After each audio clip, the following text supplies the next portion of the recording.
করে বসে থাকি, ইমাম সাহেব ঘাপটি মেরে যে চুপ করে বসে থাকো, 2-1 বেলার ভিতরে তার বড় ছেলে সম্ভবত 5 কেজি জিলাপি আর 1000 টাকা নিয়ে আসলো বলি। অথচ এই দরদি মানুষটার বাড়িতে যদি একটু যেতেন, একটা বিরাট সুযোগ ছিল। জানাজায় যাওয়া একটা সুযোগ, আর অসুস্থ ব্যক্তির বাড়িতে দেখতে দেওয়া আর একটা বিরাট সুযোগ।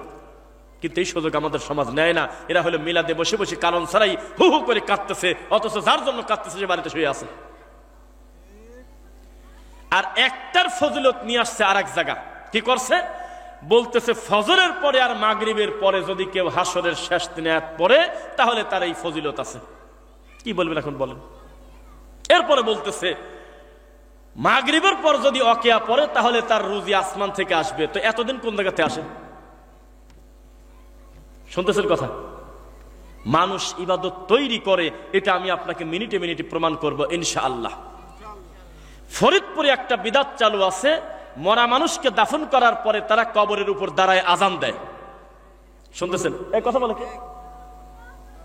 কথা বলা যাবে না, সাবধান সাবধান। এখানে সার্কাস খেলা দেখানো হচ্ছে না, কথা বলছেন? এখানে কোনো বড়ই খাওয়ার গল্প বলা হচ্ছে না যে হু হু করে কান্না করে বক্তা চলে গেল, আপনি যাওয়ার সময় বলতেছেন মনটা ভরে গেল, কয় যে কি ওয়াজ করছে কয় তা জানি না। এরকম বক্তা না। পুরো বক্তব্য শোনার পরে আপনার মনে হবে অন্তত 20টা অজানা জিনিস আমার জানা হলো ইনশাআল্লাহ। কি বলতেছিলাম বলেন তো দেখি? কবরের উপরে তারা আজান দিচ্ছে, তো এটা কি ঠিক হলো তাদের? বলেন তো দেখি। তা আপনি বলতেছেন ঠিক না, তারা তো দলিল রেডি করছে। তারা বলতেছে নামের শেষে আসে জিহাদি, বাকিটা আমি বলবো না, মাইক্রোফোনে উঠে যাবে, কারণ নামে 1 মিনিটের জন্য একটা ব্যক্তির নামে মাইকে দেবো না ইনশাআল্লাহ। আমি আমার বক্তব্য দিয়ে দেবো, আর একটা লোকের নাম নেব কেন? তিনি বলতেছে আল্লাহর নবী বলেছে তোমরা কবরে না, মানে তোমরা আজান যখন দাও তখন ইবলিস শয়তান ভেগে চলে যায়। তো আমি যে কবরের উপর আজান দিচ্ছি, মাইয়েতের কাছে একটু পরে ফেরেশতা আসবে প্রশ্ন করার জন্য, আর ইবলিস শয়তান আসবে ধোঁকা দেওয়ার জন্য। তা আমি আজান দিয়ে বেছে বেছে ইবলিসকে সরায় দেই, শুধু ফেরেশতা থাকুক, তাহলে উনি হিসাব ঠিক করতে পারবে। তাহলে দলিল পান নাই? কেউ কথাই বলে না। এটাকে একটা দলিল না, কিন্তু একটা সূক্ষ্ম ধোঁকা হয়ে গেছে। মরা মানুষের দলিল তাজা মানুষের লাগা দিয়ে দিয়েছে, তাজা মানুষের দলিল নিয়ে গেছে মরা মানুষের কাছে। হবে কি? ওই জগতের বেঁচে থাকা, ওই জগতের খাওয়া, ওই জগতের বেঁচে থাকার সাথে দুনিয়ার জগতের বেঁচে থাকা কি এক হবে? আমাদের সমাজে একটা কথা যে আল্লাহর ওলিরা মরে না, তো কি করে? তাহলে মরে না কি করে? তাহলে তার কবরে একটু গরুর মাংস ঢোকাও, একটু ভালো মানের মাছ দাও, উনি কিছু জাগতিক সুযোগ সুবিধা নেই, আমি একা একা কষ্ট করে খাবো কেন? আমার পীর সাহেবের কবরে কিছু দিয়ে দেই, উনি না খেয়ে থাকবে কেন? যদি বলো যে না উনি জান্নাতি খাবার খায়, তা আমিও তো তাই বলতেছি, ওই খাবারটাই তো এই খাবারের সাথে মেলবে না, ওই তাজা থাকাই তো দুনিয়ার সাথে মেলে না, তো তুমি হিসাব মিলাতে গেলে কেন? তুমি বলে দাও যে তিনি মারা গেছে, কথাই ঠিক, তবে কবরে কিভাবে আছে আমার আল্লাহ ভালো জানে। কে জানে? আল্লাহ ভালো জানে। তো এই যে সমাজে প্রচলিত যে উল্টা পাল্টা আমল আর মিথ্যা কথা, এই ব্যাপারে সংশোধনের দরকার আছে কিনা বলেন? এখানে সবচেয়ে বেশি মুরব্বীকে, আচ্ছা এমনি বলতেছি, আপনার বয়স কত হবে বাবাজি? একটু 60+ থাক, 60-এর বেশি? কি বলতেছেন? ডেলিভারি ডেটা তো পিছাচ্ছেন, আগাচ্ছেন কেন? আচ্ছা 60 বছর হলো, তাতে সমস্যা নাই, আল্লাহ ভালো জানেন, কম বেশি। আপনার নাতি নাই? তা আপনি ছোটবেলায় মক্তবে পড়েছেন কোনোদিন? মক্তবে গেছেন আরবি পড়তে শিখতে? কার কাছে শিখছেন? আচ্ছা ছোটবেলায় আরবি শিখেছেন কি? এরকম মুরব্বী আছেন 2-1 জন? ছোটবেলা থেকে আরবি শিখছেন, কোরআন পড়া শিখেছিলেন, এরকম মুরব্বী নাই একজনও? আস্তাগফিরুল্লাহ। একটা লোক এমন নাই যে ছোটবেলায় তিনি কোরআনটা শিখছে। আরে নাই একজন মানুষ আছেন না ওই মুরব্বী? ঠিক আছে। তো আপনারা আজকে থেকে 40 বছর আগে যে আরবিটা শিখেছিলেন, ওই বাটা বে ছিল না বা ছিল? ওই তা কি তা ছিল না তে ছিল? সাটা সা ছিল না সে ছিল? হাটা হা ছিল না হে ছিল? আলিফ বে তে সে জিম হে খে, এটা একটা প্রতিষ্ঠিত পরিবেশ ছিল তখন। হুজুরও পড়ে, তার ছাত্ররাও পড়ে। কিন্তু এখন আপনার নাতি কি পড়ে? বা তা সা আপনার মন মতো বললে হবে না, খুব পাতলা করে বলতে হবে সা। জিমটা মন মতো বলতে হবে না। 6 নাম্বার মাখরাজ, জিব্বার মধ্যখান তার বরাবর উপরে তালুর সঙ্গে লাগাইয়া জিম শিন ইয়া। তো নাতিকে ধরে পিটাবেন আজকে দেয়, এত বড় বড় হুজুরের কাছে পড়ছি বেতেছে বেটা, আর তুমি 2 দিনের নাতি, তুমি আজকেই আমার বেতেছে বদলা বা তাসা বানা দিলে তুমি ভুল করেছো বলতে পারবেন? আপনারটাও ভুল না, কারণ ওই সময় ওই বিদ্যা আপনার কাছে ছিল না, ওই সময়ের জন্য ওটাই ঠিক ছিল।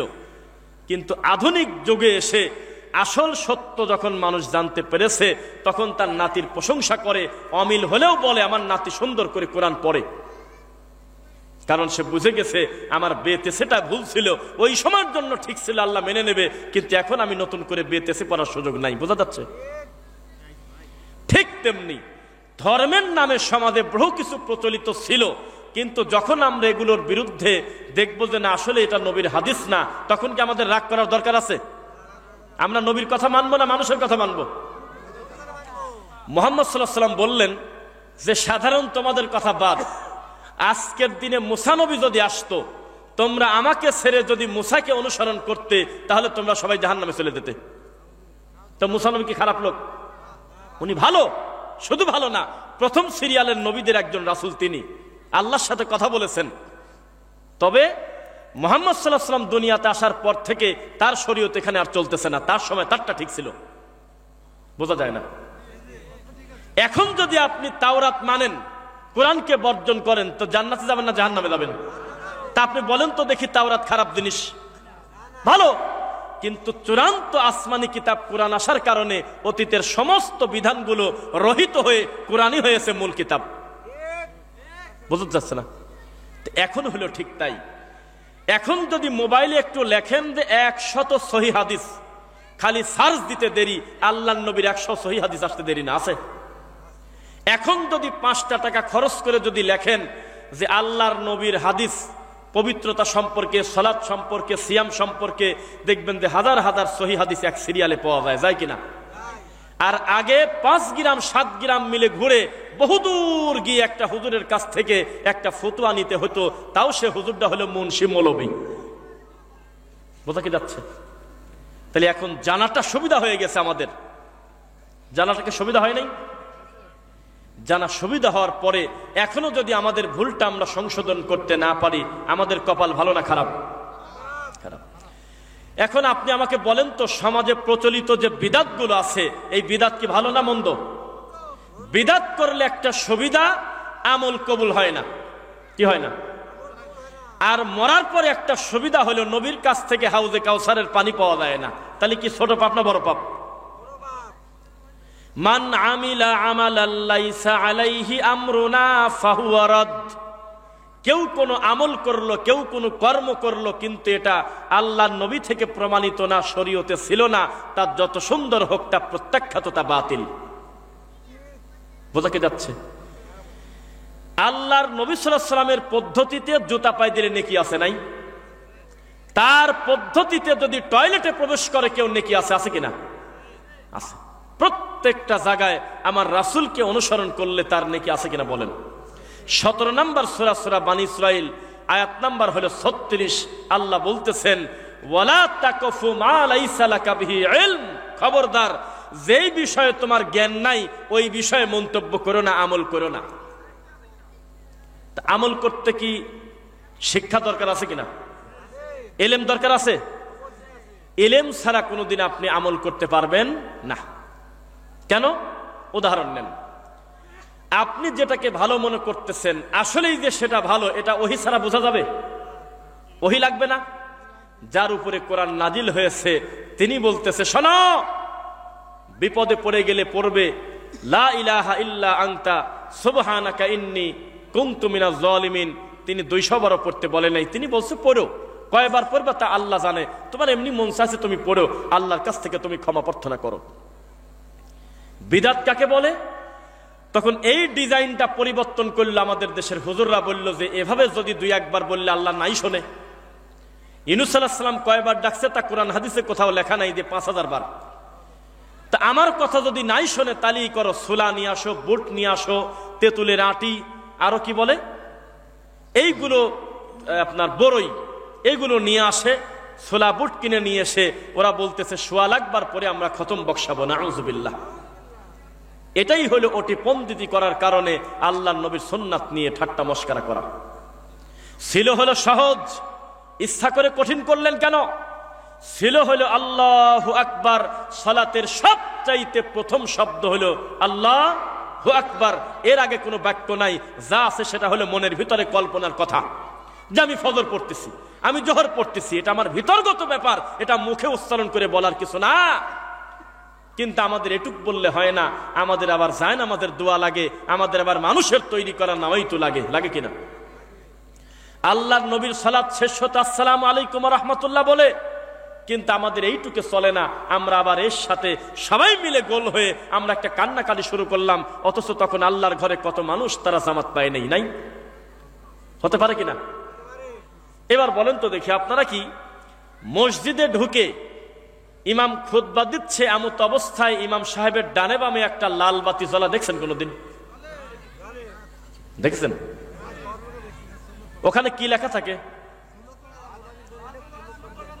লাল বাতি জ্বলাকালীন সুন্নাতের নিয়ত করবেন না, তাই তো বলে।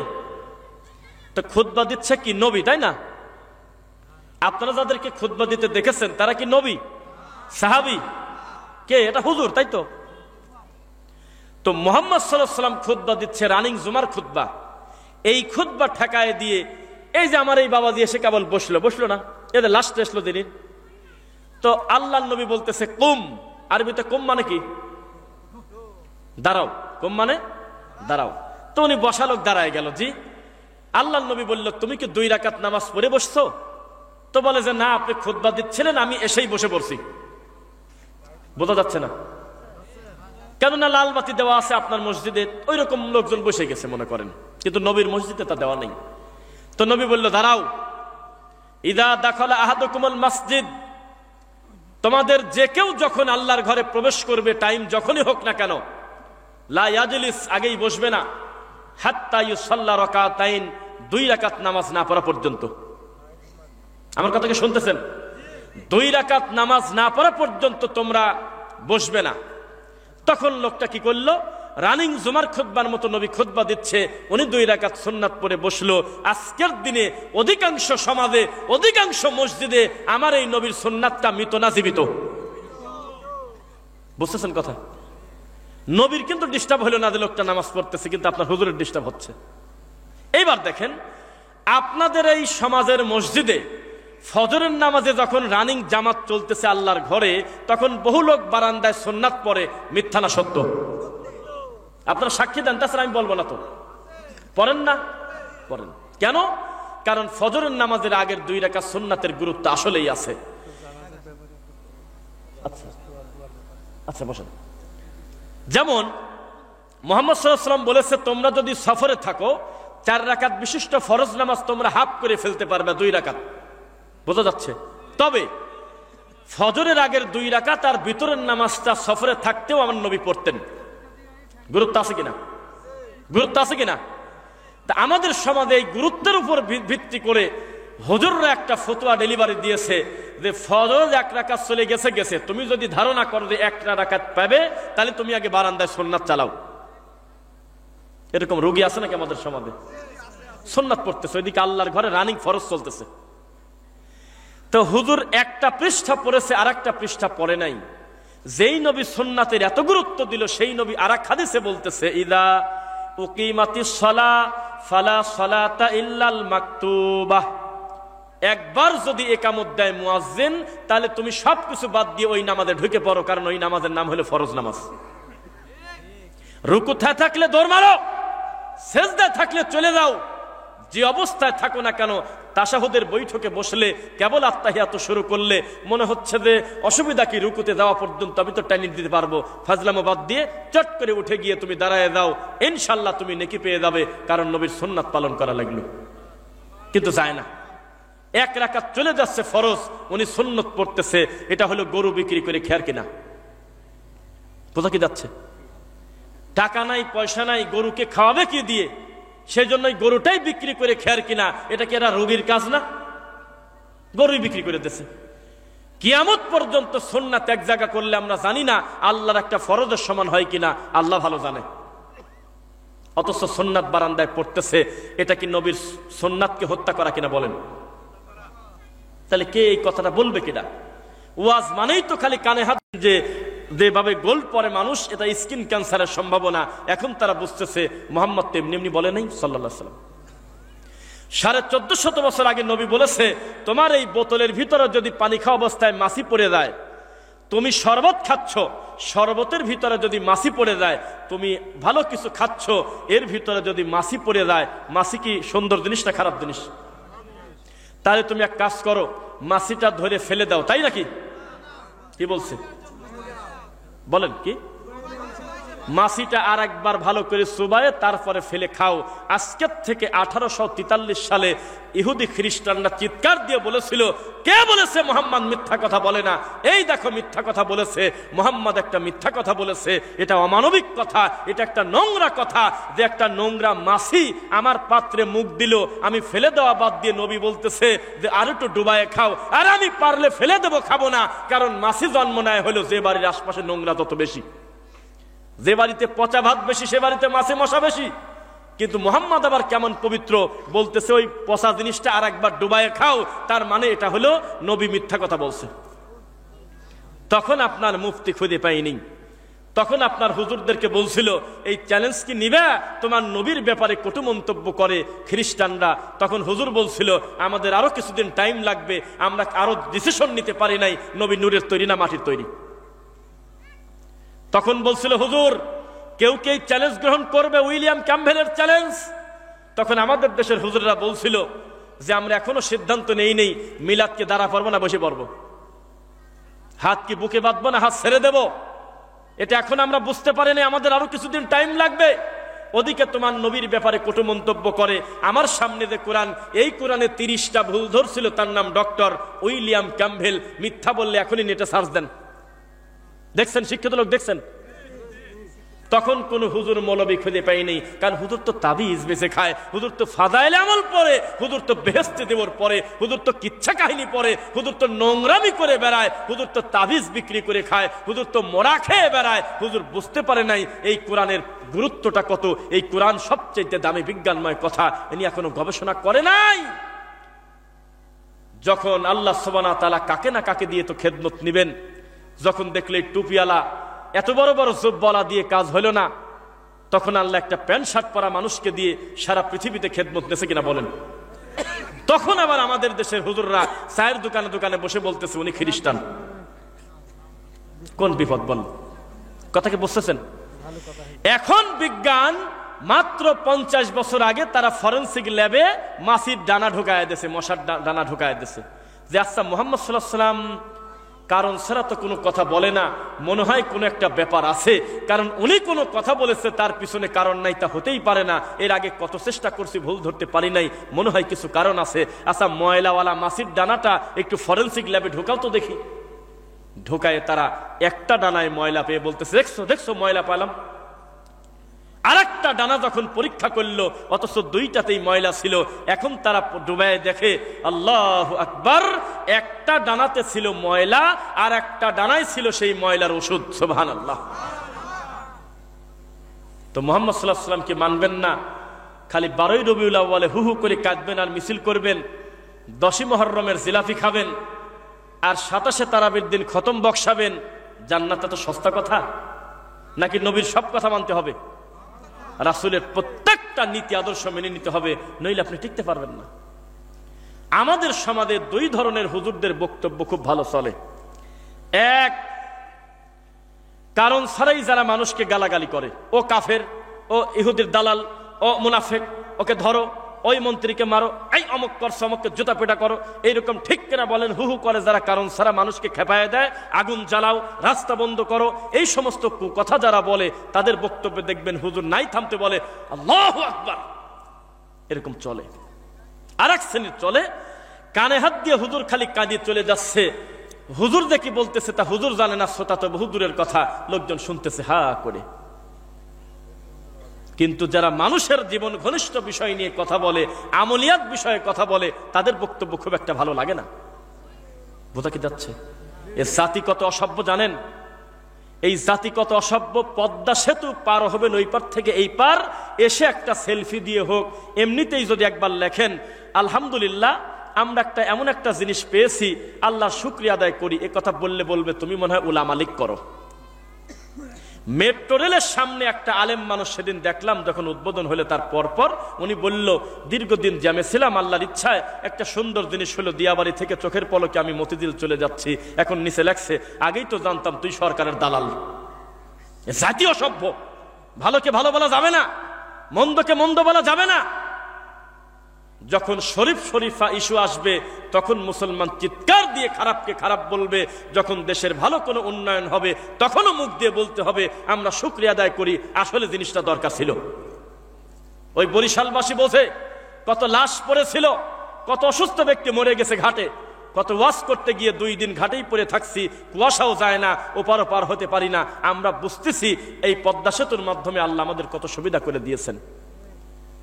এখন আমাদের কাছে এমন ভাবে কমেন্ট করে যে পদ্মা সেতু শুরু থেকে শেষ পর্যন্ত পুরা মিস্ত্রি মনে হয় আমি নিজে, কয় টাকা মানে কি হইলো না হইলো সব দায়িত্ব আমাকে দেওয়া লাগবে।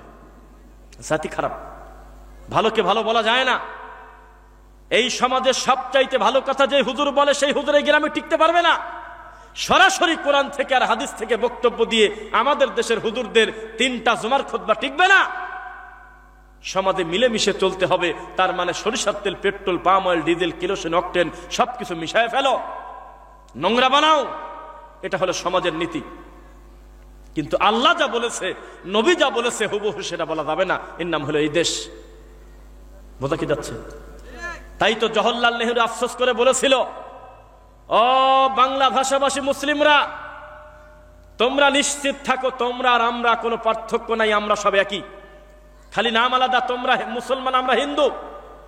কারণ তোমাদের আছে দরগা, আমাদের আছে দুর্গা, তোমাদের আছে বাপ, আমাদের আছে মা।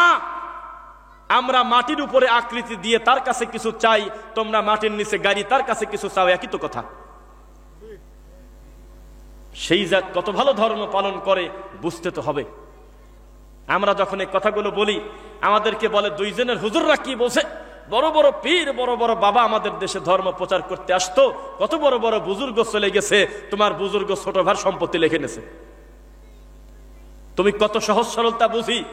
লেখা হচ্ছে গ্রামের মানুষ সহজ সরল, আসলেই তার আচরণগত সহজ সরল মানি, তবে জমি ভাগ করার সময় বোঝা যায় ওর চাইতে কত হিংস্র আর বোঝা যায় না। খালি একবার মুখ দিয়ে বলেছে তোমার বাপ ভুল করে কবরে গেছে, তোমার ফুপুর সম্পত্তি তোমার বাপ ভোগ করছে 30 বছর, তাড়াতাড়ি 2টা ফুপুকে ডাক দিয়ে তাদের হক তাদেরকে বুঝে দাও। তখন এই নামাজি তাহাজ্জুদ পড়া ছেলেটার দিকে তাকান যাচ্ছে না। এইরকম সরল সোজা হলে আমাদের দেশের লোক। বেগুন কিনতে গেছে, বিয়েই বেগুন বিক্রি করতে আসছে ছেলের শ্বশুর, এত করে বলতেছে ক্ষেতের বেগুন আমি দেখে আনছি ভালো, তাও বেগুনটা উল্টা পাল্টা করে দেখে পোকা আছে কিনা। বলতেছে যে পটল ভালো, তাও চাপ দিয়ে দেখে। বলতেছে বিয়াই আমার নিজের পুকুরের মাছ কেবল আনলাম, তবুও মাছটা চাপ দিয়ে দেখে যে আসলে মাছটা নরম না শক্ত না ভালো। তরমুজ আলা তো আরো বিপদে, একটু কাটিয়ে রেখে দিয়েছে, তাছাড়া বিশ্বাস কর না কেউ। সেই লোকটা যেই কাজ করলে জান্নাতে চলে যাবে, এই ইবাদতের ব্যাপারে তার কোনো খেয়ালই নেই। আমাদের দেশের ইসলাম পটলের চাইতে কম দাম, বেগুনের চাইতে কম দাম, আলুর চাইতে কম দাম। সাধারণ একটা শাক কিনতে গেলে শাকটা উল্টা পাল্টা করে দেখে তরতাজা সহি শাক কিনা, আর ধর্মের ব্যাপারে খোঁজে জাল আর জয়ীফ। ব্যাপারটা কি? প্রত্যেকটা মানুষ আল্লাহর নবীর তরিকায় সালাত পড়লে আপনার রাগ হবে কেন? প্রতিটা মানুষ যদি আমার রাসূলের তরিকায় হজ করে আপনার অসুবিধা কোথায়? প্রতিটা মানুষ যদি মরা মানুষের জন্য ফকির মিসকিন খাওয়ায়, আল্লাহর দ্বীনি কাজ করে আর অসহায়দের সহযোগিতা করে, আপনার সমস্যা কোথায়? সমস্যা আছে। কি সমস্যা? ওয়াযায়্যানা লাহুমুশ শাইতানু আ'মালাহুম, শয়তান তাদের আমলকে সুসজ্জিত করে রাখছে। আমি এখন পরীক্ষা করার জন্য যদি বলি, আমার সাথে পড়েন আল্লাহুম্মা সাল্লি আলা মুহাম্মাদ ওয়া আলা আলি মুহাম্মাদ কামা সাল্লাইতা আলা ইব্রাহিম ওয়া আলা আলি ইব্রাহিম ইন্নাকা হামিদুম মাজিদ। এর নাম কি? কবর পূজারি পর্যন্ত স্বীকার করে এর চাইতে দামি দরুদ আল্লাহর এই পৃথিবীতে নাই, কারণ এই দরুদ হলে নামাজে পড়া হয়, নফল নামাজ হোক আর ফরজ নামাজ হোক, এই দরুদ না পড়লে তার নামাজই হয় না। অথচ এত বড় দরুদকে আমাদের এই বাংলাদেশে বেদামি করে রাখছে। এই নামাজের বাইরে এই দরুদের কোনো নামই নাই। এই দরুদের বাইরে কি আছে? আল্লাহুম্মা, এর বলাও পাপ, বলতেও লজ্জা লাগে। এমন সুন্দর করে সাজিয়েছে ইবলিস শয়তান এই মানুষের তৈরি করা দরুদকে। এখানে আছে সুগন্ধি, এখানে আছে গোলাপ জল, এখানে আছে আগরবাতি, এখানে আগে ছিল জিলাপি, এখন চলে না, এখন বিরিয়ানি, এখন 1000 টাকা চলে না, টাকা বাড়িয়ে দিতে হবে। অনেক কিছু দিয়ে শয়তান সুন্দর করে আয়োজন করেছে এবং বলল, আরে শিক্ষক আসলে দাঁড়িয়ে যাও, আর নবীকে সালাম দিবে বসে মানে দাঁড়াও। কত রং ঢং করে করে সুন্দর করে সাজিয়েছে। ইতিহাস সাক্ষী, দরুদে ইব্রাহিম শুনে খুশি হয়ে 1 টাকা কেউ কাউকে দিয়েছে, ইতিহাস আমার জানা নাই। একটা লোক বলেছে আল্লাহুম্মা সাল্লি আলা মুহাম্মদ, আল্লাহুম্মা বারিক আলা মুহাম্মদ। এইটা বলার কারণে ওনার মনটা ভরে গেছে। হারে, পৃথিবীর শ্রেষ্ঠ দরুদ পড়ল রে, যেই দরুদ ছাড়া নামাজ হয় না। নবীর মুখে এই দরুদ শুনতে পারি নাই, সাহাবায়ে কেরামের মুখে শুনতে পারি নাই, এই হুজুরের মুখে দরুদটা শুনে খুশি হয়ে 10টা টাকা দেব, ইতিহাস আমি কোনোদিন পাইনি। কিন্তু মানুষের তৈরি করা মিলাদ পড়ার কারণে খুশি হয়ে 20,000 টাকা দিয়ে দিয়েছে, 2 কাঠা জায়গা লিখে দিয়েছে মিরপুরের মতো জায়গায়। কারণ এটা মানুষ তৈরি করেছে, এটা হলো সিটি গোল, এটা দেখতে সুন্দর, ঝালমুড়ির মতো খেতে সুন্দর, পেটে গেলে গ্যাস হয়। মানুষ কবে বুঝবে সুন্নাতের পাওয়ার কত? আল্লাহর রাসূলের নীতি আদর্শের বাইরে চললে আপনি বরকত পাবেন না। হাউজে কাউসারের পানি যদি কেউ না পায়, এর থেকে হতভাগার কে হতে পারে? পারে কি? অথচ আমাদের সমাজের মানুষগুলো বেখেয়াল। তারা মানুষ, পীর ফকিরের কাছে যাওয়ার লোক আছে কিনা এলাকায়? আছে কিনা? আজকে চেয়ারম্যান সাহেব আছেন, সম্মানিত প্রেসিডেন্ট সাহেব আছেন আজকের মাহফিলে। আমি যে কথাগুলো বলতেছি এই তাদের চেহারার দিকে তাকাবেন, কারণ তারা শিক্ষিত মানুষ, তারা ভালো বুঝবে। এক, খেয়াল করবেন, মানুষ পীরের কাছে যায়, এটা একটা অবৈজ্ঞানিক, একটা নোংরা নীতি। কেন? তাকান আমার দিকে। আল্লাহর নবী কিন্তু বংশপ্রথা, বর্ণপ্রথা, কালো সাদা থেকে উত্তম নয়, সাদা কালো থেকে উত্তম নয়, আরব অনারব থেকে উত্তম নয়, অনারব আরব থেকে উত্তম নয়। মানুষে মানুষে ভেদাভেদ দূর করার জন্য তিনি আসছিলেন। কি কথা বলে না? অথচ আমাদের ভেদাভেদ আরো পার্থক্য করে বড় করে লেখা আছে। প্রধান অতিথি হলো ফুরফুরা হইতে আগত, অমুক হইতে আগত, বর্ডার পার হয়ে বাবা আসিবেন, বাবা হইলে আওলাদের রাসূল, অমুক সিলসিলা, দুনিয়ার উল্টা পাল্টা লেখে পীর কেবলা, এরকম লেখা আছে কিনা? মেজো হুজুরের, ছোট হুজুরের, সাহেবজাদার খেতা, নারী ভুরি, বদনা, শিকল যে কত, তার হিসাব নাই। অথচ নবী বলেছে, শোনো, ইন্না আকরামাকুম ইনদাল্লাহি আতকাকুম, তোমাদের ভিতরে সম্মানে সে তত বেশি যে তোমার আল্লাহকে ভয় করে। একটা মুসি মেথর তাকে ব্যঙ্গ করতেছেন কেন? সে যদি মুসলিম হয়, সে যদি আপনার থেকে বেশি আল্লাহকে ভয় করে, তার মর্যাদা বেশি। বিশাল জুব্বাধারী বড় মাওলানা, সে যদি আমার নবীকে অনুসরণ না করে, সে খারাপ। মানুষে মানুষে ভেদাভেদ থাকবে কেন? একটা মানুষ নির্দিষ্ট করে মানুষকে মুরিদ করবে, এর থেকে বড় শিরক এই মাটির উপরে নাই। বোঝা যাচ্ছে? পীর মুরিদি কাকে বলে? আমি এক শব্দে বলে আমি কথা বলি। পীর মুরিদির শব্দের অর্থ হলো, শনিবারকে পীর বলতেছে বৃহস্পতিবার, তখন এই মূর্খ মুরিদ বলবে, জি বাবা, জি বাবা, যেহেতু তুমি বলছো তাহলে ক্যালেন্ডার বাদ বাবা, তোমারটাই ঠিক। রবিবারকে বলবে মঙ্গলবার পীর, মুরিদ কোনো কথা বলতে পারবে না, কারণ যেদিন মুরিদ হয়েছে পীর সেদিন বাড়ি দিয়ে তার বিবেকের আক্কেলের দাঁত ফেলায় দিয়েছে। তাছাড়া এই মাথার রুমাল ছেড়ে দেয়, এদের ভাই ধরে, তারপরে 2-1 ধরার পরে রুমাল আর থাকে না, তখন একজন একজনের পেটে হাত দেয়, ওই পিছন পর্যন্ত কারেন্ট পৌঁছছে। তখন বলতেছে, আমি আমার কলব ছাড়িয়ে দিলাম দাদা ঠাকুরের কাছে, দাদা মেজো হুজুর, লোয়া হুজুর, সাদি হুজুর, শিকল বাবা, টানতে টানতে আব্দুল কাদের জিলানি, তারপরে আদম নবী, তারপরে কিসের সাথে কি ঘুরাচ্ছে। এই অসভ্য! 100টা মার্ডার কেসের আসামি ক্ষমা পেয়ে গেছে, মানুষের দোহাই লাগে নাই, খালি মুখ দিয়ে বলেছে, আল্লাহ এত পাপ করেছে ঠিক, তবে আমার পাপ যদি কেউ ক্ষমা করতে পারে সে হলো তুমি আল্লাহ। কত বড় বড় পাপী নবীর সামনে এসে বলেছে, এ নবী, আমি অনেক অন্যায় করেছি, আমার রাসূল অনেকের পাপের বর্ণনা শোনেই নাই, তিনি বলেছে আল্লাহর কাছে ক্ষমা প্রার্থনা করো, আল্লাহ তোমার গুনাহ ক্ষমা করবেন, বলেন ইনশাআল্লাহ। আর আপনি কি এমন পাপ করেছেন? আপনি মানুষের কাছে পড়ে আছেন, বিষয়টা কি? মুহাম্মদ সাল্লাল্লাহু আলাইহি ওয়াসাল্লাম কি বলে শোনেন, হে আমার উম্মতেরা, তোমাদের পায়ের জুতার ফিতাও যদি ছিঁড়ে যায়, মুসির কাছে যাওয়ার আগে তোমার এই সমস্যাটা তুমি তোমার আল্লাহকে একবার বলো। ইসলামের সৌন্দর্য বোঝেন? এখানে কি ওই জুতার ফিতা আছে, ওই ফিতা যদি উনার ছিঁড়ে যায়, হারিয়ে যায়, ইসলাম বলতেছে মুসির কাছে যাওয়ার আগে বলতে হবে, আল্লাহ তুমি সহজ করে দাও। আল্লাহ, এটা চাওয়া যায় কেন? কারণ সে হলে আল্লাহ, তার কাছে বলতে লজ্জা নাই। আর এই অসভ্য জাত শাহজালালের কাছে গিয়ে বলে, ও বাবা, পরপর 4টা মেয়ে হয়েছে, একটা ওয়ারিশ হিসেবে ছেলে দাও। ও কি মানুষ? জুতার ফিতা যার কাছে চাওয়া যায় তার কাছে ছেলে চাওয়া যায় না? পৃথিবীতে এর থেকে নোংরা নীতি আর নাই যে একটা মানুষ একটা মানুষের কাছে মুরিদ হবে। এর থেকে বড় শিরক এই মাটির উপরে নেই। কেন তা করবেন কেন?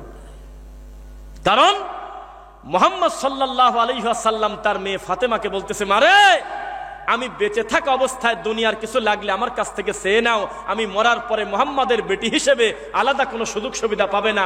বিচারের মাঠে আমলে সলে নিয়ে আল্লাহকে সন্তুষ্ট করেই তোমাকে জান্নাতে যেতে হবে, ওখানে বংশ পরিচয় চলবে না। কোন লজ্জায় লেখে ভারতের অমুক দাদার মেজর বাবার লুয়ার বাবার সাদির বাবা, কারে নবীর ছেলে টেকে নাই, পাগল কি করে? যাকে আল্লাহ প্রথম মনোনীত করে নবী দুনিয়াতে পাঠালেন, তার এক ছেলে আর এক ছেলেকে হত্যা করছে। আরে পাগল কি বলে? দ্বিতীয় নবী নূহ, তার ছেলে জাহান্নামে চলে যাচ্ছে, কি বলে এগুলো? কিসের বংশপ্রথা? লূত আলাইহিস সালাম একজন নবী, অথচ তার বউ জাহান্নামে যাচ্ছে। ইব্রাহিম আলাইহিস সালাম একজন পয়গম্বর, যাকে আল্লাহ প্রথম কাপড় দিয়ে পবিত্র করবেন জান্নাতে, এত বড় সম্মানী নবীর বাপ জাহান্নামে। এ পাগল কি বলে? আলীর মতো এত বড় জবরদস্ত একজন সাহাবী, তার বাপ জাহান্নামে যাচ্ছে, এ পাগল কি বলে? আর পীরের যেই ছেলেটা সবচেয়ে বেকার, ওই ছেলের টাকা পয়সা বেশি, বাইরে বাইরে ঘোরাবাদ দিয়ে খানকানি বসে আছে, লোকজন পায়ে হাঁটে ছাগল আর মুরগি দিয়ে আসে। লজ্জা করা উচিত আপনার। আত্মহত্যা জায়েজ থাকলে আপনার মরে যাওয়া উচিত। আজকেই আপনার পীরকে এক বৈঠকে 3 তালাক দেওয়া জরুরি। বউকে দেওয়া যায় না, বউকে এক বৈঠকে না। সবচেয়ে বিশুদ্ধ মত হইল 3 তুহুরে 3টা। কথা বুঝছেন? একই বৈঠকে 3 তালাক চলবে না। যাই হোক গেল, কিন্তু পীরকে তালাক দেওয়া যায় এক বৈঠকে 3টা। যে শোনেন, আজকে থেকে আমি সিদ্ধান্ত নিয়েছি, আমি আমার সকল পাপের কথা শেষ রাত্রে সেজদা দিয়ে আমি আমার আল্লাহকে বলবো, আমার বউকে পর্যন্ত ঠিক পাইতে দেব না। যখন ও গভীরভাবে ঘুম আসবে, আস্তে করে ফাঁকে অন্য ঘরে গিয়ে সেজদা দিয়ে বলবো, আল্লাহ 30 বছর আগে পাপ করছিলাম, ক্ষমা করেন আল্লাহ। হে আল্লাহ, কত টেনে চলছি, ভাড়া দেই নাই। হে আল্লাহ, কত বাসে উঠে ঘুরছি, বাস আলার ভাড়া ফাঁকি দিয়েছি, আমি জানি না মূল হিসাব কত। আল্লাহ আমাকে ক্ষমা করেন। আর তার পক্ষ থেকে 5000 টাকা দান করে দিলাম, তাদের তুমি পোষাই দিও আল্লাহ। তুমি ছোট লোক, তুমি চলে গেছো ঠাকুরের দরবারে যায় হু হু করতেছে, কুক কুক করতেছে। আল্লাহ বলে না, খালি কি বলেন? হু হু ইল্লাল্লাহ ইল্লাল্লাহ জিকির। আবার কেউ কেউ জিকির করতে করতে এই বাঁশে পর্যন্ত উঠে যাচ্ছে। এইটা যদি কোনো হিন্দু দেখে, আমি লজ্জায় আল্লাহ। মুসলমান তো দেখলে আমরা বুঝলাম যে হলো চরমনের ঠাকুর, বুঝলাম। কিন্তু হিন্দু দেখলে কি করবে? See see see see. ও তো যদি মনে মনে ইচ্ছা পোষণ করতো, ইসলাম ধর্মই মনে হয় ভালো রে, আমি ইসলাম মানি নেব, ওই এই দৃশ্য দেখে বলবে 3 মাস পর পর আমার নারকেল ফাটানি তো ভালো। এ আবার কি ধর্ম? কালেমা পড়লে খালি উপর দিকে ওঠে লাভ দিয়ে দিয়ে আল্লাহকে নাম নিতে, কি বিপদ। একটা লোক কারেন্টের শক লাগে না, কেউ তারা দাঁত দিয়ে কামড় দিয়ে কারেন্টের নেগেটিভ পজিটিভ ধরে না, কেউ কাঁটাওয়ালা গাছে ওঠে না, কেউ গাড়ির উপরে লাভ দিয়ে পড়ে যায় না, জোশে জিকির করতে করতে পুকুরে পড়ে যায় না, খালি সুন্দর প্লেস দেখে কলা গাছের মতো পিচ্ছিল দেখে দেখে লাভ দিয়ে ওঠে। বিষয়টা কি? এ শয়তানি কতদিন চলবে ধর্মের নামে? প্রত্যেকটা মানুষ আল্লাহকে তার মনের কথা বলতে হবে। এটা আমি আপনাকে দেখাবো, তাকান আমার দিকে। পীরকে কেন তালাক দিতে বলছে আমার থেকে বুঝে না, নাকি বলেন? আপনি আপনার বউ একসাথে শুয়ে থাকবেন, এটা তো শরীয়তের নীতি। কি শুয়ে আছেন, হঠাৎ করে আপনার বউ রাত যখন 2টা বাজে তখন কয় যে, কেন আমার স্বামী কইরে, একসাথেই তো ঘুমালাম, কইরে নাই তো। খুঁজতে খুঁজতে পায় না পায় না পায় না, হঠাৎ করে দেখতেছে কিভাবে তার ডুকরানি ডুকরানি কান্নার আওয়াজ। রাত যখন একেবারে নীরব, তখন একটা পাখি পর্যন্ত ডাকলে জোরে শোনা যায়, যায় কিনা? কিভাবে জানি আন্দাজ করতে পারছে যে কাঁদে কিনারে। পাশের ঘরে যায় দেখে যে গোপনে তার স্বামী আল্লাহকে সেজদা দিয়ে চোখের পানি দিয়ে জায়নামাজ ভিজে ফেলছে। এর নাম হলো আল্লাহর সাথে মোনাজাত করা, এর নাম হলো মুরিদ, এর নাম হলো চাওয়া। স্বামী আপনি তো আমাকে বলতে পারতেন, দুইজন মিলে একসাথে কাঁদতাম, তোমারটা তুমি কাঁদো, আমারটা আমি কাঁদি, দুনিয়ার সম্পদের জন্য জিম্মাদারি, পরকালের ব্যাপারে আমি দায়িত্ব নিতে পারবো না, আমি দাওয়াত দেব, তবে হিসাব করবে আমার আল্লাহ। তখন এই বউ আবার পরের দিন করছে কি, ও মাল উঠছে হলে একটায়, আর ওই বউ হলো 12:30 উঠে চলে গেছে। উঠে ঠিক একটু ফাঁকে গিয়ে উনিও তার মনের পাপের কথা বলতেছে, বিয়ের আগে গোটা 10 প্রেম করছিলাম, আল্লাহ তুমি ক্ষমা করো, বলতেছে কিছু একটা বলতেছে আল্লাহকে, বলা তো দোষ নাই, আমি ভুল হয়েছে আল্লাহ, এটার নাম মুনাজাত। আর আমাদের সমাজে কি, একবার বিসমিল্লাহ, একবার সূরা ফাতিহা, 3 বার ইখলাস, 7 বার আস্তাগফিরুল্লাহ, 11 বার দরুদ শরীফ পড়ে আমার পর ডেলিভারি দিয়ে দাও, আর নয়তো পীরের পর কুরিয়ার সার্ভিস করে মারি দিয়ে দাও। ঠাকুর ওখান থেকে বসে দেখবে, তারপর মুনাজাতে নেকি পাঠাচ্ছে, হে আল্লাহ মেজো হুজুরের কবরের নেকি পাঠা দাও আল্লাহ। কেন তোর মেজো হুজুর কি লোক খারাপ নাকি রে, মাল তো ভালো না রে, গুনার দরকার, সওয়াব দরকার হলে আমার এলাকায় অসহায় খারাপ মানুষ যারা পাপ করে কবরে গেছে, শিরক করে নাই, অন্য পাপে হয়তো আল্লাহ কষ্ট দিচ্ছে, আমরা বলবো আল্লাহ আমার দাদা না বুঝে কত ভুল করছে, আল্লাহ আমার দাদাকে তুমি ক্ষমা করো আল্লাহ। ও যত নেকি খালি পীরের কাছে ডেলিভারি দিয়ে দিচ্ছে, তাহলে তো মাল ভালো না, তো এত কষ্ট করে ইবাদত করলো, এখন মুনাজাতের নেকি দিয়ে দিচ্ছে ইন্ডিয়ার বর্ডারে। বিষয়টা কি? এরকম নীতি আছে শরীয়তে? মুহাম্মদ সাল্লাল্লাহু আলাইহি ওয়াসাল্লামের সবচাইতে দামি সাহাবী, উম্মতে মুহাম্মাদের শ্রেষ্ঠ সন্তানের নামটা একটু বলেন মুখ দিয়ে। কিছুই জানে না। আবু বকরের নাম কি সন্দেহ আছে?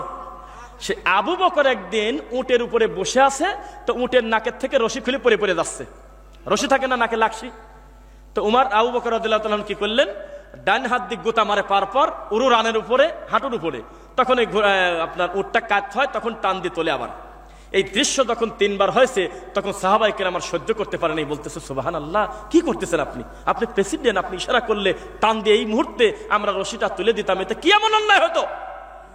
তখন আবু বকর রাদিয়াল্লাহু তাআলা আনহু বললেন, শোনো, আমি জানি এই রশিটা তুলে দিলে কোনো পাপ হতো না, আমি জানি দেওয়া যায়, কিন্তু আমার ভয় হয়, আমার বন্ধু, আমার জামাই, আমার কলিজার টুকরা মুহাম্মদ সাল্লাল্লাহু আলাইহি ওয়াসাল্লাম মরে যাওয়ার আগে আমাকে বলে গেছে, ইদা সাআলতা ফাসআলিল্লাহ, যা দরকার আল্লাহকে বলো। সুবহানাল্লাহ। এই সাধারণ জিনিস আমি তোমার থেকে নেব কেন, আমি তো তুলতে পারি। আর পীর শুয়ে আছে, কোথায় যে হাত দিচ্ছে ঠিক নাই, তবে 1 বোতল সরিষার তেল অলরেডি ফুরিয়ে গেছে। কেন মানুষ মানুষের কাছে এত অসহায় থাকবে কেন? বিষয়টা কি? রাগ করতেছেন মনে হয়, রাগ করতেছেন নাকি? এই নীতি শরীয়তে নাই। কালো সাদার কোনো পার্থক্য নাই, খাটো লম্বার কোনো পার্থক্য নাই যে একটা লোককে আপনি খোঁটা দিবেন। আপনি কথা বলবেন, বেটা তুই হাফেজ হয়েছিস, তোর বংশে সব নামাজ পড়ে না, তোর বংশে কোনো হুজুর আছে, কটূক্তি করা যাবে না। আবার বিশাল বংশীয় আলেম, কিন্তু ধর্মকর্ম না বুঝে নষ্ট হয়ে গেছে, হতে পারে কিনা? মানুষ বুঝে গেছে ডাক্তারের ছেলে ডাক্তার কমই হয়, ইঞ্জিনিয়ারের ছেলে ইঞ্জিনিয়ার কমই হয়, এমপির ছেলে এমপি কমই হয়, কিন্তু পীরের ছেলে পীর কানা হলে হয়ে যাচ্ছে। কোন বিপদের পড়লাম এটা? এই কুষ্টিয়া, পাবনা, রাজবাড়ী আশেপাশে পীর ফকিরের এমন আড্ডা, যেদের ধর্মকর্মের সাথে কোনো সম্পর্কই নাই, এটাদের ওয়াজ মানেই হলো খালি ঠাকুরের গল্প। সারা জীবন শুনে আসলাম, পদ্মার এই পার থেকে ওয়াজে বলতেছে বাবা হলে যায় নামাজ দিয়ে ওই পার চলে গেছে, আবার ওই পার ওয়াজে বলতেছে বাবা এই পার থেকে ওই পার চলে গেছিল। এই শয়তানি গল্প আর কতদিন চলবে? এই যে আপনার কুষ্টিয়া মিরপুরে ওয়াজ হয়, বলতেছে যে মুরিদ অন্ধকার রাতে বিপদে পড়ে গেছে, সামনে একটা বাঘ, কি করা যায়? হঠাৎ করে দেখে যে বাঘটা মরে পড়ে গেল, ও দূর থেকে একটা আঘাত লাগলো, বুঝতে পারলো না, পরে পীরের কাছে গিয়ে বলল বাবা এইরকম ঘটনা ঘটেছিল। তখন ফুরফুরার পীর বলতেছে, বাবা রে আমি তো ওযু করতে বসছিলাম, আমি দেখলাম তোর সামনে বাঘ, আমি সহ্য করতে না পারি কাঁসার বদনা একটু জোরে করে আড়ি মারছি, ওই বাঘের লাগি বাঘ মরে গেছে, যা দেখ অমুক গাছের সাথে বদনাটা এখনো আছে। চলতেছে। আমাদের দেশের লোকের ওয়াজ হলো মানসুর হাল্লা যেই মনসের পাগলের জেলের ভিতরে আল্লাহর কাবা ঘর চলে আসে, শুনছেন আপনারা? এত সাক্ষী। অথচ নবী মদিনা থেকে মক্কায় পায়ে হেঁটে কষ্ট করে গিয়েছে, 1 ইঞ্চি কাবা নড়াচড়া করে নাই। আমাদের দেশের লোকের কি আবেগ! আমাদের দেশের লোক জিকির করতেছে, বাসে উঠে যায়, লাফ দিয়ে একটা অন্যের গলা ধরে পড়ে যায়, মাইক উল্টে ফেলে, পীরের কানে কামড় দেয়, দেখছেন? অথচ জীবনে কোনোদিন ইতিহাস সাক্ষী আমরা হাদিস কোরআনে পাই নাই যে আবু বকর জিকির করতে করতে, উমার জিকির করতে করতে সহ্য করতে না পেরে 3 ইঞ্চি নড়াচড়া করছে। কোনো দিন কেউ দেখাতে পারবে না যে 3 ইঞ্চি নড়াচড়া করছে আবেগ সহ্য করতে না পেরে আমার আল্লাহর নাম নিতে গিয়ে। তোমার এত জোশ আসে কোথা থেকে? বিষয়টা কি এত? আল্লাহকে মানতে হবে, মানবেন ইনশাল্লাহ? পীর ফকিরকে বাদ দিতে হবে। আপনার বাপ আপনার সম্পদ, আপনার মা আপনার সম্পদ। আপনি আমার কোনো কথা যদি আপনি শুনে যদি ভালো না লাগে, এই একটা কথায় দ্বিমত করতে পারবেন না। পীরকে যে আন্তরিকভাবে আপনি জীবনে 1000-এর উপরে আব্বা বলে ডাক দিয়েছেন, আমার তদন্তে জীবনে কোনোদিন একবারও আপনার নিজের বাপকে এত মোহাব্বত নিয়ে আদর নিয়ে আপনি ডাক দেন নাই, দেন নাই। কত প্রমাণ চাচ্ছেন আপনি? আপনার বাপ মরে যাওয়ার আগে কত কষ্ট করে মারা গেল, অথচ আপনি পীরের দরবারে আপনি গরু নিয়ে যাচ্ছেন, ছাগল নিয়ে যাচ্ছেন, কত কিছু নিয়ে যাচ্ছেন। এর নাম হলো শিরক। এর নাম কি? কবে বুঝবেন? রাসূল সাল্লাল্লাহু আলাইহি ওয়াসাল্লামকে মেনে নেবেন ইনশাআল্লাহ। সমাজে কত প্রচলিত বিদআত। তার একটা কথা বলি, জানাজার নামাজে সূরা ফাতিহা পড়লে হুজুরের ডিস্টার্ব হয়। গ্রামের লোক সুদ খালি, হুজুরের ডিস্টার্ব হয় না। আরে আমার ডিস্টার্ব হয় রে। এই গ্রামের লোক সুদ খায়, আমি চলে যাব। এই গ্রামের লোক ঘুষ খায়, আমি চলে যাব। এই গ্রামে মাদক খেয়ে আমাদের সোনার যুবকরা নষ্ট হয়ে যাচ্ছে, আমার খারাপ লাগতেছে, আমি চলে যাব, তা বলে না। কিন্তু কেউ যদি সূরা ফাতিহা পড়ে নামাজে যদি জোরে আমিন বলে, তাহলে ওনারা সহ্য হচ্ছে না, উনি চলে যেতে চায়। লাশকে সামনে রেখে নবী বলেছে, লা আযান ওয়ালা ইকামা ওয়ালা নিদা। ডাকা নাই, আজান নাই, একামত নাই, টাইম হবে, সালাত হবে। খালি মুখ দিয়ে বলবে, আমার আব্বা যদি কোনো ঋণ থাকে আপনার আমাকে বলেন, আমি তার ওয়ারিশ হিসেবে পরিশোধ করব, না পারলে ক্ষমা চাইবো, আমার আব্বার জন্য দোয়া করবেন। আল্লাহু আকবার, শেষ। আর কাজ নাই। জানাজার ভিতরে মন মতো কান্নাকাটি করে আল্লাহকে কিছু বলো। আর আমাদের সমাজে এ 5 মিনিট, ও 10 মিনিট, বন্ধু 2 মিনিট, প্রতিবেশী 3 মিনিট, এ অমুক তামুক নারী ভুরি বক্তব্য দিতে দিতে টানা রোদের ভিতরে লাশটা সামনে রেখে জোহরের নামাজের সময় আধা ঘন্টার বেশি বক্তব্য দিচ্ছে। এত টাইম হুজুরের হাতে আছে, কিন্তু আল্লাহু আকবার বলে হাত যেই বাঁধলো, তখন সূরা ফাতিহা পড়ার টাইম নাই, মনে হচ্ছে মাথার পর ঠাটা পড়ছে। কেন? লোকটাকে চিরদিনের জন্য দাফন করে দিয়ে আসবো। আমার এই বাপটা জীবনের মতো চলে যাচ্ছে। আল্লাহর নবী বলেছে, সবচাইতে দামি দোয়া সূরা ফাতিহা। যেই সূরা ফাতিহা পড়ে আবু সাইদ খুদরি একটা সাপে কাটা লোককে ফু দেওয়ার কারণে উঠে মারছে দৌড়। 30টা ছাগল নিয়ে বাড়িতে চলে গেছে। ভয়তে ভয়তে নবীকে বলে, আল্লাহর নবী, ভুল করলাম কিনা, একটা ফুঁতে 30টা ছাগল নিয়ে আইছি, এটা কি হারাম হলো কিনা? নবী বলল, কিসের কি কো হারাম? মানে একটা অংশ আমারও দিও। এর চাইতে হালাল আর হয় না। কারণ কি করছিলে? কয় আমি সূরা ফাতিহা পড়ে ফু দিছি, উঠে দৌড় দিছে।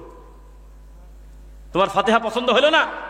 তুমি বলতেছো যে জানাজা হলো দোয়া আর ফজরের নামাজ হলো নামাজ। আরে কানা, সালাতের একটা অর্থই তো দোয়া, সালাত মানেই তো দোয়া। সুবহানাল্লাহ। কয় যে রুকু নাই, নাই তো আমি কি করবো? আল্লাহ দেয় নাই তাই নাই। সেজদা নাই কেন? তা আল্লাহ দেয় নাই তাই নাই। নাই তুমি খোদো কেন? ঈদের নামাজের খুতবা আগে না পরে? কিছুই জানে না, 2-1 জানে। আর জুমার নামাজের খুতবা আগে না নামাজ আগে? তা আগে পরে হয়েছে, আমি কি করবো? আল্লাহ দেশে তাই হয়েছে, আমি কি করবো? খোদন কি কামে? যেটা নাই সেটা খোদন কেন? এটাকেই মেনে নিতে হবে। আমার নবী যেহেতু জুতা পায়ে দিয়েছে এইভাবে, আমিও দেবো এইভাবে। আমার নবী বলেছে, তোমার বাড়িতে কেউ নাই, তোমার বউ নাই, মা নাই, কেউ নাই, তুমি জানো, তাও নিজের বাড়িতে নিজে ঢোকার সময় তুমি সালাম দিয়ে ঢোকো। কারণ এই সালামের কারণে তোমার বাড়িতে শয়তানের আর জায়গাই নাই। সুবহানাল্লাহ। কিসের সাথে কি যুক্তি দিচ্ছেন আপনি? আমার নবী ডান হাত দিয়ে পানি খেয়েছে, আমি খাবো। আমার নবী কোনো কিছু দিতে গেলে ডান দিক থেকে দিয়েছে, আমি দেবো। আমার নবী বাম পা মসজিদ থেকে বের হওয়ার সময় আগে দিয়েছে, আমি দেবো। আমার নবী ডান পা আগে দিয়েছে মসজিদে ঢুকতে, আমি দেবো। আমার নবী সহবাসের সময় দোয়া পড়েছে, আমি পড়বো। এত পণ্ডিত করতে যাবেন কেন? নবীকে হুবহু অনুসরণ করতে হবে। তিনি যেভাবে যা বলেছেন তাই মানবে ইনশাআল্লাহ। পড়েন, কোনো পণ্ডিত করবেন না। বাড়াবাড়ি করার কোনো সুযোগ নাই। সুযোগ আছে কি? সুযোগ নেই। চলে যাবেন। আমি একটা ব্যতিক্রম চেয়ারম্যান দেখলাম আজকে, এই এতগুলো মিডিয়ার সামনে বলতেছি, এবং আমাদের সভাপতি সাহেব, সফল সাহেব সহ মাস্টার শিক্ষিত মানুষ তো তাই। এত সময় ধীর গতিতে বক্তব্য শুনলেন, কোন আমসোতারও এত অ্যাটেনশন পাই নেই। আলহামদুলিল্লাহ। আল্লাহ তুমি উভয়কে তোমার দিনের জন্য তুমি কবুল করো আল্লাহ। কি ব্যাপার? বক্তব্য আমি তো মনে করতেছিলাম যে কষ কষ লাগতেছে, ভালো লাগতেছে কিনা, কিন্তু প্রধান বক্তা এখন আনতেছে না বিষয়টা কি। এটা একটা কৌশল। অনেক সময় কথা বলতেছি, নিয়ে আসলে সেটাই সুন্দর হয়, আমরা কথার একটা পর্যায়ে আছি। এবার দেখেন এখানে কি লেখা আছে, কোরআন কি। আমি কিন্তু শুরুতে 2-1 ধমক দিলেও, কাছে বসেন আমার ভাই, মাশাআল্লাহ। আমি কিন্তু শুরুতে 2-1 ধমক দিলেও আমি কিন্তু একটা কথা বলছিলাম মুখ দিয়ে, অপ্রয়োজনীয় কোনো কথা বললে আপনি প্রতিবাদ করবেন আমাকে। এখানে কোরআনের পর কি লেখা আছে? জোরে বলেন, কি লেখা আছে? এই শরীফ আমাদের বহু কিছু শেষ করে দিয়েছে, কিন্তু আল্লাহ নিজে নিজে কোরআনকে কি নাম দিচ্ছে? বাল হুয়া কুরআনুম মাজিদ ইন্নাহু লাকুরআনুন কারীম। আছে কিনা? তাহলে আল্লাহ নাম দিচ্ছে মাজিদ, আল্লাহ নাম দিচ্ছে কারিম। আমার পছন্দ হইল না, আমি লিখলাম শরীফ। মাজার শরীফ, খানকা শরীফ, দরগা শরীফ, খালি শরীফ আর শরীফ। এত শরীফের দরকার নেই আমার। শরীফ নবীর কবরকে কবর বললে জাত যায় না, কিন্তু আপনার এই ঠাকুর মরে গেছে, মুরিদরা বলতেছে মাজার শরীফ, খানকা শরীফ। কথা বলে না দেখি। আল্লাহর নবীর স্ত্রী আয়েশা বলতেছে, মরার পরে আমি আমার স্বামীর কবরের পাশে গেলাম, আমি নবীর কবরের কাছ দিয়ে গেলাম। সাহাবায়ে কেরাম বলতেছে, আমরা নবীর কবরের কাছে গেলাম, কবরের পাশ দিয়ে গেলাম। আল্লাহ বলতেছে, আফালা ইয়ালামু ইযা বু'সিরা মা ফিল কুবুর। কবরের কথা কোরআনে আছে, হাদিসে আছে।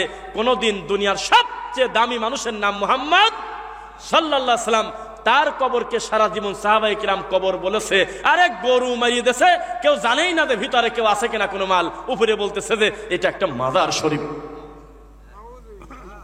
আপনাদের এই দিকে কিনা আমি জানি না, ভুল হতে পারে, সাতক্ষীরা রোডে মনে হয় গোরাসার মাজার আছে, ভেড়ামারা। আমি ধারণা করে বলছি, আল্লাহু আলাম, আল্লাহ তুমি ভালো জানো, মিলে গেছে। যেই জাতি ঘোড়ামারি দাফন করে দিয়ে নাম দেশে ঘোরাসা। আর আমি একটা মাহফিলে গিয়ে মাঠের ভিতরে যা দেখাইছিলাম বাসর ঘরের জন্ডিসা। জন্ডিসা কিভাবে বুঝলেন? আমি মনে করছি যে এখানে কার বাসর হচ্ছে। চতুর্দিকে মন মতো ফুল দিয়ে সাজানো। আমাদের মাহফিলটা অনেক দেরি, আমরা রাস্তা দিয়ে যাচ্ছিলাম, ভাবলাম যে বাসর ঘরটা দেখে আসি। ডিজাইনটা, মানুষ আছে তা বলবো না, মাগরিবের আগে সুন্দর একটা ডিজাইন আমরা দেখে আসি, দেখতে ভালো লাগতেছে। যা দেখি বাসর ঘরে জন্ডিসা। তখন বললাম যে কি ব্যাপার? কয়েদে মাল মরার পর থেকে আমরা বাসর ঘরের মতো সাজাইছি, বাঁচি থাকতে সাধন হয় নাই তো, তাই মরার পরে বাসর সাজাইছি। এখানে প্রতি মাসে জিকির হয়। কয়েকদিন আগে 3 দিনের ওরস হয়েছে, হুজুররা ওয়াজ করতে আসছে। ওই পাশে দান বাক্স, ওখানে দান বাক্স, টাকাও দেওয়া, অথচ তার নাম হলো জন্ডিসা। এ জাতির কপালে কি আছে বলেন? অথচ যেই পীরের 10টা মুরিদ, এমন মুরিদদেরও দাবি আমার পীর মরে না। কথা বোঝে না? আগে ঠিক ঠিক বলেন না, আগে শোনেন। আগে যারা শোনে নাই তাদের শুনতে দেন। আপনারা তো বুঝছেন, কোন পীরের যদি 10টা মুরিদ থাকে, তাহলে ওই পীর যদি মরে যায়, তাহলে তারা বলে না যে আমার পীর মরে গেছে। কি বলে বলেন তো? আপনারা বলেন না, এদিক থেকে বলেন, আপনারা জানেন। আচ্ছা, এই পাশ থেকে বলেন, কি বলে? এই তো ভাই, এই কথাটা আমার শুনতেছিলাম, চাচ্ছিলাম। পর্দার আড়াল হলেন বাবাজি, পর্দার আড়াল হলেন, এটা বলতেছে। আবার একদল বলতেছে পীর বাঁচি থাকতে যেমন ক্ষমতা ছিল, মরার পরে ক্ষমতা বাড়িয়ে গেছে। লেখে না? লেখে কিনা? তাই আমি বলেছিলাম, শাহজালালের মাজারে গিয়ে আমি রফিক বিন সাইদ 2 চোখ দিয়ে যা দেখছি, যে পরিমাণ গোলাপ জল বাবার কবরে মানুষ দিচ্ছে, তাতে যদি সত্যি বাঁচি থাকতো তাহলে আবার বহু আগে ঠান্ডা লেগে মরে গেছে। এত বেয়াক্কেল মানুষ। লোকটা মারা গেছে, আসলেই তার লাশ ওখানে আছে কিনা আল্লাহ তুমি ভালো জানো। ইতিহাস তো বিকৃতিও হয়। বিষাদ সিন্ধু দেখে, বিষাদ সিন্ধু বই পড়ে যদি হোসাইন রাদিয়াল্লাহু আনহুর কারবালা চিনতে চান, তাহলে আপনি বোকার স্বর্গে বাস করতেছেন। বুঝেছেন কথা? বিষাদ সিন্ধুতে হোসাইনের কারবালার মূল ঘটনা আছে কি? আছে। এবার একটা ঘটনা দান মনে পড়বে, ভালো কথা। একটা নবী, একে কথা বলবেন না, যারা জানেন আমার ধারণা বুঝে ফেলছেন, যারা শক্তিশালী ভাবে জানেন তারা বাদ দিবেন। একটা নবীকে কাফেররা তাড়া করছিল। উনি দৌড়ে গিয়ে আল্লাহর কাছে সাহায্য চাইতে গিয়ে ভুল করে গাছের কাছে সাহায্য চাই ফেলছে। তখন গাছ 2 ভাগ হয়ে গেছে। সেই গাছের ভিতরে নবী প্রবেশ করলো, আর যাওয়ার পর গাছটা আবার আটকে গেল, কিন্তু তার চাদরের কোনা বাড়া ছিল। এইটা দেখে কাফেররা তাকে 2 ভাগ করে ফেলছিল গাছ সহ। এ নবীর নাম কি? অথচ ঘটনা পুরো নবীর প্রতি অপবাদ। এই ঘটনার সূত্র ইবলিস থেকে ডেলিভারি হয়েছে। অথচ তিনি এত বড় সম্মানী নবী, যার ব্যাপারে আল্লাহ বলতেছে, ইয়া জাকারিয়া ইন্না নুবাশশিরুকা বিগুলামিন ইসমুহু ইয়াহইয়া। হে জাকারিয়া, তোমাকে আমি একটাই বৃদ্ধ বয়সে ছেলে দেব, তার নামও ঠিক করছি ইয়াহইয়া। সুবহানাল্লাহ, নামও ঠিক করছে আল্লাহ। লাম নাজআল লাহু মিন ক্বাবলু সামিয়্যা। ইতিপূর্বে ইয়াহইয়া নামে আমি আল্লাহ কারণ নাম রাখি নাই। এত বড় নবীকে আমাদের দেশের লোক বলতেছে উনি নাকি গাছের কাছে সাহায্য চাইছিল। আস্তাগফিরুল্লাহ। একটা নবী একটু খারায় গেল। আপনি আমাকে বলেন, আপনাকে শেষ করে দেব, আপনাকে আমরা বেঁধে রাখবো, যদি আপনি আল্লাহর কাছে সাহায্য না চেয়ে আপনি পানির কাছে সাহায্য চান, তাহলে আপনাকে ছেড়ে দেব। আমি কি করব বলে আপনার মনে হয়? তাহলে একটা নবী সে বলে ফেললো হে গাছ আমাকে বাঁচাও, আপনি কিভাবে মেনে নিলেন? তাহলে মিথ্যা কথা এই দেশে সমাজে আছে কিনা? আছে কিনা? তারপরে সমাজের মানুষ সুদ খায় না, না সুদ খায় না। 10,000 টাকা ধার নিতে গেলে গোটা গ্রাম ঘুরেছে, ফলাফল শূন্য, কেউ টাকা দেয় না। সবচেয়ে ভালো দেশে বলতেছে আর একটু আগে আলি দিতাম, এখন একজন নিয়ে গেল সিটার। গোটা গ্রাম ঘুরে পাওয়া যায় না, কিন্তু লেপের ভিতর শুয়ে খালি মোবাইলে মেসেজ দিয়ে দেন, হে ভাতিজা 2 লাখ টাকা লাগবে, দেখো তো টাকা লাগায় কে। ঘরের ভিতরে 10 লাখ টাকা চলে আসবে 15 মিনিটের ভিতরে। টাকা নিয়ে নিয়ে ঘুরতেছে, লাখে হইল 2,000 মাসে। না বেশি? বেশি। আমি ধারণা করে বলছি, কত? লাখে 3,000। এত সুন্দর হিসাব করলেন কিভাবে আপনারা? এই ঢকের কাম কি আপনারাও করেন নাকি? যেই সমাজে সুদকে মানুষ হালাল করে নিয়েছে আর কর্জ দেওয়াটাকে হারাম করে নিয়েছে, তাদের তাকদির আর কি থাকতে পারে? বিপদগ্রস্ত মানুষ যদি মানুষের দ্বারে দ্বারে ঘোরে, কেউ 10টা টাকা সাহায্য করে না, অথচ ওই লোকটা মরে গেলে তখন আসে কুলখানি খাওয়ার জন্য শকুনের দল, যে মরা খায় আসি। এর থেকে অমানবিকতা কি হতে পারে? আজকে থেকে আপনি নিয়ত করেন আল্লাহ এবং তার রাসূলকে মেনে নেবেন, বিনা বাক্যে কোনো প্রশ্ন করবেন না। মনে থাকবেন ইনশাআল্লাহ। আল্লাহ বলেছেন, আপনি বলবেন সামিনা আতান, আমি মেনে নিলাম। নবী বলেছেন, আপনি বলবেন সামিনা আতান, আমি মেনে নিলাম। আমার ভিতরে কোনো বক্রতা নাই। আমি আল্লাহর কথা যেখানে শুনবো মানবো, আমি নবীর কথা যেখানে শুনবো মানবো। কোনদিন কোন পীর ফকিরের কাছে 1 মিনিট দাঁড়াবো না, বলেন ইনশাআল্লাহ। পারবেন?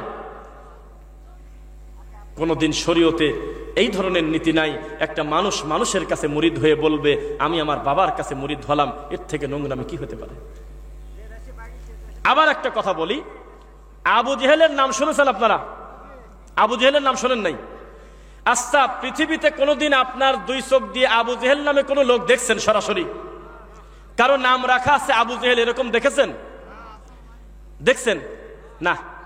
কিন্তু আবু তালেব নাম আছে, কত নিবেন আপনি আমাকে বলেন? কথা কয় না। আবু তালেব নাম আছে কিনা? অথচ দুইটাই কাফের।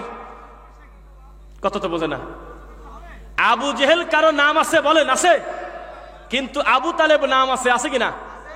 কারণ দুইটাই কাফের, কিন্তু একটার বাজার ভালো না আর একটার বাজার ভালো। আলীর আব্বা হয়েছে জন্য দরদ বেড়ে গেছে, অথচ দুইজনই কাফের। আমার আগে বক্তব্য দিলেন শেখ, বলেছেন অবশ্য, তাই না, যে নবীর চাচা পর্যন্ত কাজ হলো না। কেননা হেদায়েতের মালিক কে? আল্লাহ। ইন্নাকা লা তাহদি মান আহবাবতা ওয়ালাকিন্নাল্লাহ ইয়াহদি মান ইয়াশা। আল্লাহ যাকে ভালোবাসেন তাকে হেদায়েত দেন। হেদায়েত আল্লাহ ছাড়া কারোর হাতে নাই। অথচ এক একটা সময় মানুষ এক এক দিকে ঝোঁকে। একটা সময় আমাদের পাবনা থেকে একের বস্তা বস্তা বোতল নিয়ে এই কুষ্টিয়া না ঝিনাইদাতে একটা বোতল বাবা বাড়াইছিল। কতদিন আগে? 15 বছর আগে নাকি? 15-20 বছর আগে বোতল কাঁধে করে মুরব্বীর কাঁধে দিয়ে দেশে, বোতল বাবা বলে আছে, বোতল ভরে নিয়ে আইগা। পরে দেখে মোটে শয়তানি। তারপরে বাড়ালো কনসির পানি পড়া। হ্যাঁ, সকালবেলা ফজরের আগে ওঠো, তাড়াতাড়ি নিয়ত করে কনসি দিয়ে পানি পড়তেছে, খাও। 2 দিন পরে প্রমাণ হলো ও সাতার পানি এমনি বাড়ায়, শীতের দিনে এমনি পানি বাড়ায়। জাতি হলে আবেগের জাতি। এই জাতি মাওলানা দেলোয়ার হোসেন সাইদিকে অন্তর থেকে ভালোবাসে। এত ভালোবাসছে, উনি জেলে গেলে এক ধরনের গরুই বলবো তাদের, তারা বলতেছে উনি নাকি চাঁদে চলে গেছে। শুনছেন? এটা মানুষের সাথে শয়তানি করা, ইয়ার কি করা না? ওনার ফটোকপি দেখাচ্ছে চাঁদে। আমি আশ্চর্য হই, মূর্খ লোক তো বলে বলে আরে হুজুর, মানুষ জালসা এসে বলতেছে সত্যি চাঁদে আছে। তা ক্ষতিটা আপনারাই করেছেন। বাড়াবাড়ি করতে গিয়ে আপনারা কার সম্মান কোথায় দিয়ে আপনারা শেষ করে দিয়েছেন। নবীদের চাঁদে যায় না, আরে রাসূল মরে গেছে, কোনো চিত্র থাকে না, আর একটা লোক বেঁচে আছে, তার নাকি ফটোকপি চাঁদে চলে গেছে। জাতি কত অসভ্য। আবার তাকে দাফন করার পরে আমি এটা বোঝাচ্ছি, আপনারা যারা দাবি করেন তাকে সত্যি ভালোবাসেন, আপনারা হলে ভণ্ডামি করেন, মূলত আপনারা আবেগ দেখাচ্ছেন, মূল ভালোবাসেন না আপনারা। উনি মারা গেছে, ভূমিকম্প হয়েছে, এটা আল্লাহর হাতে। একদল পাগল আবেগে লাগতেছে, যুবকরা দেখেছো কোরআনের পাখি মরে গেল আর ভূমিকম্প হলো বাংলাদেশে। কয় কিরে পাগল, অথচ একই টাইমে বাংলাদেশে কত গণেশ মরে যাচ্ছে, কত অমুসলিম হয়তো মরে গেছে, 18-20 কোটি মানুষ ওই দিনে কেউ মরে নাই না। তো কি বললেন এগুলো? আল্লাহর নবীর ছেলে মারা গেল, তার নাম ইব্রাহিম। কেউ কেউ বলা বলি করলো নবীর ছেলে মরে গেল, তো ওই দেখো আকাশে তাকায় চন্দ্রগ্রহণ হয়েছে। নবী বললেন, খবরদার, কে সে যে বলে আমার ছেলে মরে গেছে জন্য চন্দ্রগ্রহণ হয়েছে? চন্দ্রগ্রহণ হলে আল্লাহর হাতে, এটা আল্লাহর নিদর্শন, এর সাথে আমি নবীর ছেলে মরার কোনো সম্পর্ক নেই। কেন এত আবেগ? এখন আমি কয়েকটা কথা বলবো, এই কথাতে কলম দেওয়ার জায়গা আপনার থাকবে না। আমি বুঝতেছি 2-1% মানুষের একটু খারাপ লাগতেছে, তবে পুরো বক্তব্য শেষ করে দেবেন ইনশাল্লাহ। দেখেন আমার দিকে তাকান। আজকে আমরা বলতেছি শবে বরাতের রুটি হালুয়া করে নবীর প্রতি অপবাদ দেওয়া যাবে না। শবে বরাতের কোনো রোজা নাই, শবে বরাত উপলক্ষে কোনো ইবাদত বন্দেগী নাই। শবে বরাতের উপলক্ষ করে রুটি হালুয়া করা এটা একটা নব্য বিদআত, এটা নবীর প্রতি অপবাদ দেওয়া। সেম কথা 40 বছর আগে আপনার ভালোবাসার সাইদি সাহেব বহু আগে বলেই গেছে। আমরা বলেছি সালাম ফিরানোর পর নবীজি দোয়া পড়েছেন, সবাই মিলে হাত তুলে মোনাজাত করেন নাই।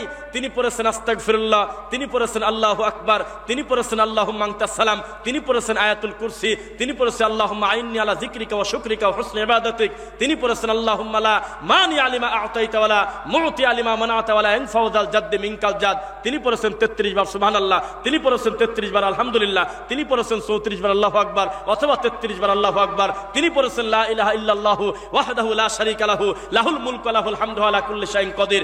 বসে বসে 20 মিনিট পড়বেন এমন দোয়া আমার নবী ডানে বামে সালাম ফেরানোর পর মুসল্লির দিকে মুখ করে পড়তেন। আপনার কি বিশ্বাস হলো না? অথচ আমল আপনি করলেন না। আপনি পণ্ডিতি করে নিজে নিজে প্রতিষ্ঠিত হতে চাচ্ছেন, আমার নবীর অগণিত সুন্নাত আপনি আমল করেন না, সেগুলোতে অবহেলিত করে রেখেছেন। এর জবাব কে দেবে? অথচ মুহাম্মদুর রাসূলুল্লাহ সাল্লাল্লাহু আলাইহি ওয়াসাল্লামকে অনুসরণ যদি কেউ না করে, সে কি জান্নাতে যেতে পারবে? মা আতাকুমুর রাসূলু ফাখুযু ওয়া মা নাহাকুম আনহু ফান্তাহু। শোনো, আমার নবী যেটা দেয় সেটা মেনে নাও, আমার নবী যেটা নিষেধ করে তা থেকে বিরত থাকো। এটাই হলো ঈমানের লক্ষণ, ঠিক কিনা বলেন? তাহলে রাসূল সাল্লাল্লাহু আলাইহি ওয়াসাল্লামকে পূর্ণাঙ্গ অনুসরণ করবেন ইনশাআল্লাহ। এখন আমাদের সম্মানিত প্রিয় শেখ মুখলিসুর রহমান বিন আরশাদ মাদানী হাফিজাহুল্লাহ, লিসেন্স, মদিনা ইসলামী বিশ্ববিদ্যালয়, আল্লাহর এই মাটির উপরে পৃথিবীর সবচাইতে আকীদা এবং মানহাজের টনটনা একেবারে মদিনার ইলম যেখানে শিক্ষা দেওয়া হয়, সেখান থেকে সর্বোচ্চ ডিগ্রি নিয়ে আজকে আপনাদের সামনে বক্তব্য দিবেন, যার নামের উপরে বহু বেদাতি ঘরে